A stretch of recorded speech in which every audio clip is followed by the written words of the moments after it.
अस्सलाम वालेकुम गाइस। आपको तो ये लग रहा होगा कि एचआर में भूत आ गए हैं, लेकिन ऐसा नहीं है। हमारा जो आज का टॉपिक है वो घोस्टिंग के ऊपर है। ये स्टूडेंट्स के लिए भी इम्पोर्टेंट टॉपिक है और एम्प्लॉयज़ के लिए भी इम्पोर्टेंट टॉपिक है।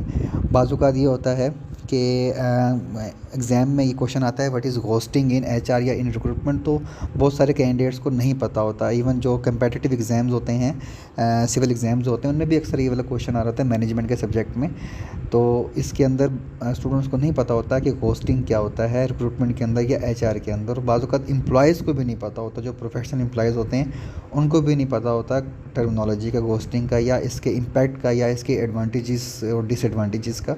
तो आज की इस वीडियो के अंदर हम घोस्टिंग को देखेंगे और बहुत इंपॉर्टेंट टॉपिक है और बहुत ट्रेंडिंग टॉपिक है। इसके बारे में सबको पता होना चाहिए, ख़ास तौर पे जो एचआर से लिंक्ड लोग हैं। सबसे पहले देखते देखें घोस्टिंग होता क्या है।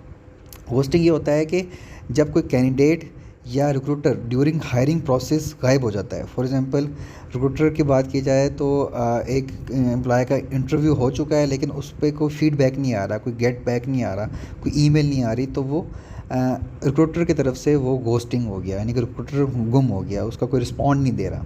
इसके रीज़न हो सकते हैं, हाई वॉल्यूम हो सकता है, या क्या कहते हैं, आपके जो कैंडिडेट है वो पसंद नहीं आया होता, या वो कैंडिडेट जो है वो उसमें रिक्वायरमेंट्स वो नहीं है, या उस कैंडिडेट ने ही फॉलोअप नहीं लिया, या कैंडिडेट के डॉक्यूमेंट्स सही नहीं थे।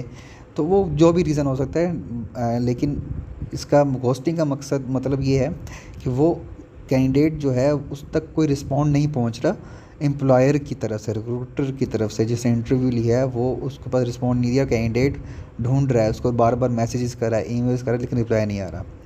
जबकि उसके ऑपोजिट अगर कैंडिडेट की तरफ से कोई घोस्टिंग होती है, मींस के एक रिक्रूटर है, वो उसने कैंडिडेट का इंटरव्यू लिया है और उसको हायर करना चाह रहा है, वो सिलेक्ट हो गया, उसको ईमेल करें कि आपने फ़लाँ दिन के लिए मेडिकल के लिए आना है, या ज्वाइनिंग के लिए आना है, या डॉक्यूमेंटेशन के लिए आना है। तो अब कैंडिडेट रिस्पॉन्ड नहीं दे रहा, अब कैंडिडेट गुम हो गया, तो वो कैंडिडेट की तरफ से घोस्टिंग होगी। अब रिक्रूटर उसको कॉल्स कर रहा है, ईमेल्स कर रहा है, लेकिन कैंडिडेट रिस्पॉन्ड नहीं कर रहा। उसका डिफरेंट रीज़न हो सकते हैं, कैंडिडेट को कोई और ऑफ़र आ गई है, कोई अच्छा उसको सैलरी पैकेज नहीं मिल रहा, या नेगेटिव एक्सपीरियंस उसका इम्पैक्ट चला गया ऑर्गेनाइजेशन का जहाँ पे अप्लाई कर रहा है, ठीक है, या उसका इंटरेस्ट ख़त्म हो गया, या कोई फैमिली रीज़न हो सकता है, या कोई एंग्जाइटी हो सकती है, या कोई और बहुत सारे रीज़न हो सकते हैं। लेकिन रीज़न कोई भी हो सकता है, बट कैंडिडेट रिस्पॉन्स ही नहीं कर रहा, कोई ईमेल का रिप्लाई ही नहीं कर रहा, और रिक्रूटर वेट कर रहा है कि रिक्रूटर मतलब कि पेंडिंग में बैठा है कि कैंडिडेट का एटलीस्ट रिप्लाई आए।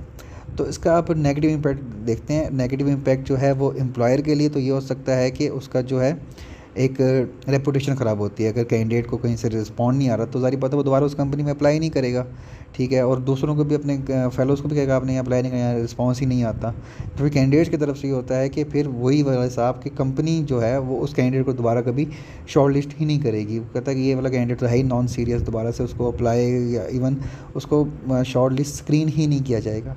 तो ये बहुत नेगेटिव इम्पैक्ट आता है एम्प्लॉयर के लिए भी और कैंडिडेट के लिए भी। एम्प्लॉयर का रेपुटेशन ख़राब होती है, जबकि कैंडिडेट का भी रेपुटेशन ख़राब होती है, और उसकी प्रोफाइल और उसका करियर जो है वो उस ऑर्गेनाइजेशन के लिए एटलीस्ट बैन हो जाता है।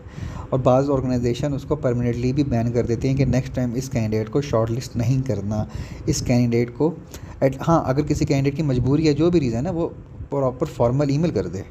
तो हाउ एम्प्लॉय कैन अवॉइड, वही बताने लगा था मैं कि जो एम्प्लॉयर्स हैं वो कैसे कर सकते हैं। वो ये कि एक प्रॉपर कम्युनिकेशन होनी चाहिए, एटलीस्ट सबको एक रैंडम ईमेल ना करें, सबको एक यूनिफॉर्म ईमेल कर दी जाए कि आपका जो प्रोसेस है वो रिजेक्ट हो गया है ड्यू टू ये रीज़न, ना बताएं बेशक।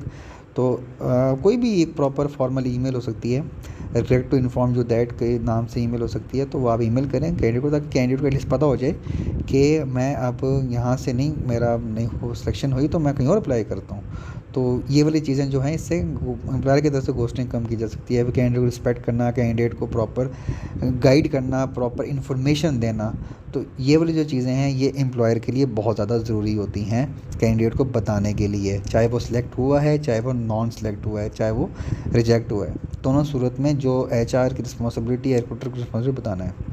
अब कैंडिडेट्स की क्या रिस्पॉन्सिबिलिटीज़ है। कैंडिडेट्स की रिस्पॉन्सिबिलिटी ये है कि वो जो है वो अगर उसको नहीं समझ आ रही तो पोलाइटली तौर पर वो ईमेल कर दे, फॉर्मल तौर पे, एक कि मैं ये रीज़न है, मैं इस रीज़न की वजह से ज्वाइन नहीं कर सकता, और उसके प्रॉपर कम्युनिकेट करें।